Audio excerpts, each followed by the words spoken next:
You represent the 1/3, the elite, the select, the chosen few, the very best society has produced as of yet. You are the vanguard combating the idiocy that undermines the masses. You are the garrison, the bastion, the exalted of a lost generation. You are also the first and last line of defense for a new generation, the next generation of which you will be its primary influencers. You are the standard bearers of intelligentsia. If you have made it this far, it is because you have made the ultimate sacrifice to restore the vision of a blind and dying society. Meaning you have cut through a great deal of chaff to meet me here, where I, Cerulean Gray, am now conscripting you. Welcome to Fort Gray. Consider yourselves now operatives of the Gray regime. 2/3 policy is in effect.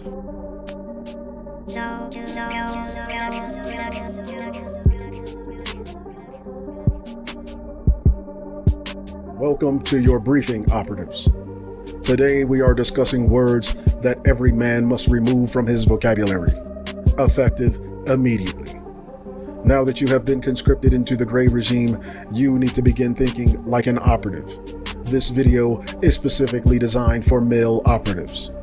This is your tactical communications briefing. There are words that you currently use that damage your ability to communicate effectively, and that have a debilitating effect on how you perceive reality. It keeps you in an aspirational state of delusion and confusion, and disables your ability to critically think. These words have dumbed you down to such extent that you render yourself helpless in a cruel and unforgiving world that profits from your ignorance. Today, you are going to learn what those words are and why you must remove them from your vocabulary, effective immediately. The first word is can't. In tactical and intelligent communications, can't implies inadequacy, inability, insufficiency, unreliable, unfit, incompetent, ineffective, defective, or deficient. In terms of masculinity, can't insinuates that you are unreliable, unsuitable, ill-equipped, unprepared, lacking the necessary skill or will. In short, can't is an admission of weakness. After all, can't is an emotional conjunction that is made by women whom are emotional creatures by nature. Use of this word is completely fine. That is, if you are the fairer sex. However, if you possess a Y chromosome, it is detrimental to rely on this word. In terms of masculinity, there is only yes or no, will or won't. And as for the word can't, consider it non-existent. Over-reliance on this word makes you derelict in your masculinity. The next word is wish.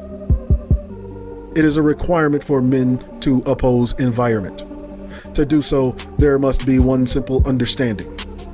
If it is not impossible, then it can be done. And if it can be done, then it will be done. The word wish is an emotional word that implies that you will not, and therefore desire someone else to do it for you, whatever it is. I need you to concentrate and delete this word from your dialogue, effective immediately. It is an impairment that you have carried with you into adulthood from the time you were a child. Yes, you wished you were a little bit taller. You wished you were a baller. You wished you had a girl that looked good so you could call her. You wished you had a rabbit in a hat with a bat and a 6'4" Impala. Yes, wishing is an impairment to masculinity. It serializes your self-contempt and rumination and self-disappointment stemming from your unfulfilled desires, and broadcasts the fact that you are content in your disappointment, and continued reliance on this word impairs your ability to fulfill those desires. The next word is hope, another emotional word that implies that you will not, and therefore desire for someone else to do it for you. It implies that you are not responsible, that you aren't accountable. You hope for someone to save you from the burden of responsibility. You learn this from the church. Yes, you live in a world oversaturated with antiquated religious superstition masquerading as moral authority that dictates you relinquish self-accountability, self-responsibility, self-control to some mysterious, mystical, magical, miracle-making man in the sky watching over your every move like Big Brother to ensure your obedience and dependence on a powerless and absentee chaperone of humanity that you have given the moniker known as God. Why have you done this? Because children must be watched over. And the word hope keeps you in that childlike mindset. When you were a child in trouble, you hoped for an adult to save you, preferably a parent. When you were a child and you excelled at something, you hoped it would lead to a reward, and at times it may have. When you became an adult and you were in trouble, you hoped for relief from those troubles by the same mysterious, mystical, magical, miracle-making man in the sky. Yes, you even hoped for this miracle-making man in the sky to take the wheel at times. However, I assure you, if you take your hands off of the wheel, you will crash, you will burn, and you will die. You operate from hope because of the positive reinforcement via the rewards you received as a child incentivized your behavior. This nonsensical religious drivel is marketed to you even as an adult, keeping you in a childlike mindset. What I have dubbed a Christian mental framework, with the false promise of behaving a certain way will reward you. However, the reward you are hoping for will never come. Do you know why? Because as an adult, the responsibility is all your own. In terms of masculinity, the word hope has a disabling effect. Men create the hope that women and children depend upon. It is imperative you remove this word from your vocabulary effective immediately. When a man uses this word too much, it projects weakness and unreliability. As for leadership, a community will not support a leader who is dependent, considering leaders are those who are the most depended upon. The next word on our list is feel. Here is a refresher course on anthropology and why this word has a debilitating effect on the way men communicate, not only with society in general, but with other men. Fact: there are two prime directives of all species. Fact: the first prime directive is survival. Fact: all species across the bioevolutionary spectrum are social creatures and are naturally geared towards grouping together to enhance the effectiveness of the first prime directive. Whether it's a herd, a flock, a school, a pack, a pride, a colony, or a tribe, all species, including humans, are naturally tribal. Fact: the second prime directive of all species is reproduction. Fact: life is the alternating current between the first and second prime directives. Everything else in between facilitates the effectiveness of these directives. The first prime directive is wholly a man's responsibility. In other words, men fight against being overcome by the environment.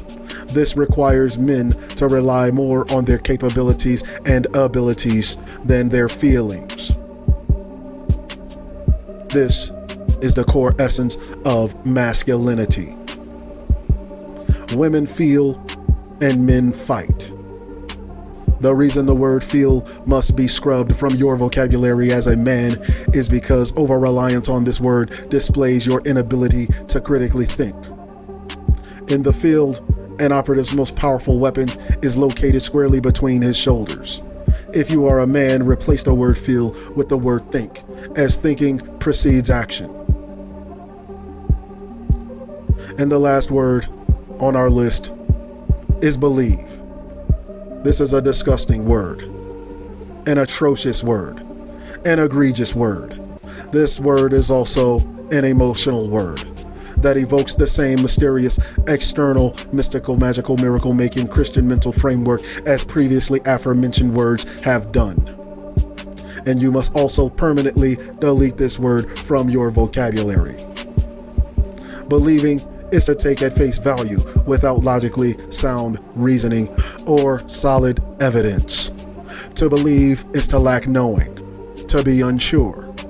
In short, those who believe simply do not know or are unsure. And those who know have no logical reason to believe. However, there is only one exception for the use of this word, and that is to believe in oneself. For masculine men, that means to believe in one's ability. Since you are designed to oppose, overcome, withstand, confront, combat, i.e. fight environment. The only belief, the only faith, the only surety you must have is in your own ability, your unit's ability, your group's ability.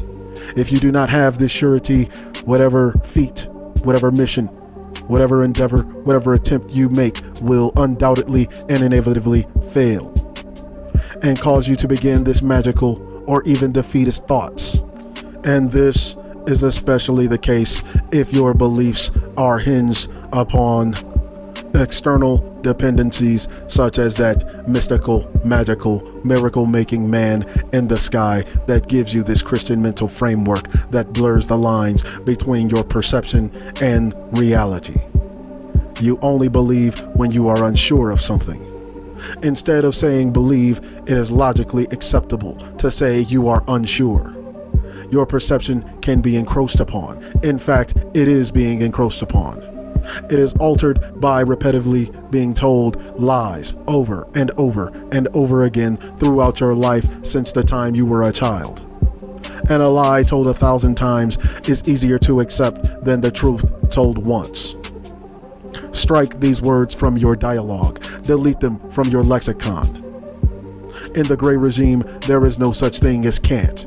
There is only do and don't, will or won't, yes or no. There is no wishing. There is only affirmative and negative, valid or invalid. There is no hope. There is only do or do not, succeed or fail, ability or inability. There is no such thing as feel, unless you are referring to trauma. Men do not possess the same intuition as women, and therefore do not process emotions the same way women do. Therefore, thinking, thought, or the lack thereof is all there is. Just the same, there is no such thing as belief. You either know or you do not know, awareness or ignorance. It is preferable that you say you do not know than to say you believe so. In the words of our esteemed brethren, Charles L. Faulkner, aka Panthro, when men deal with their aggressions or other men, first we talk it out, then we yell it out. And when all other avenues of communications have been exhausted, we fight it out. In exactly that order with no in-betweens. Or as our esteemed brethren Valdez, aka the Angry Man, would say, it is only a matter of time before we have to do the man dance. Fighting is perfectly normal for men. It is, after all, who we are. It is written on your genetic code. It has been a part of your development since the dawn of humanity. It has been your rite of passage since the dawn of civilization, including your spiritual deities. This is why in all cultures, classical to current, male deities carried or wielded some kind of a weapon, a tool, typically swords, shields, axes, hammers, spears, bows, and in modern renditions, guns. These are tools developed to oppose environment, even if that environment entails other men. And with this, I impart permission for you to join the conversation. Like, share, comment, subscribe, and be great. This concludes your briefing, operatives. Salute to the nation. Salute to the Angry Man Army. Salute to the Gray Regime. Cerulean Gray, over and out.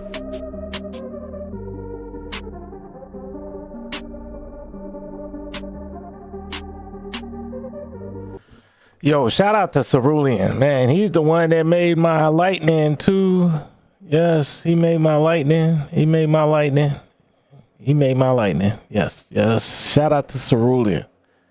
Anyway, those are the 5 words you masculine niggas should not say. So I'll holler at y'all later. Peace.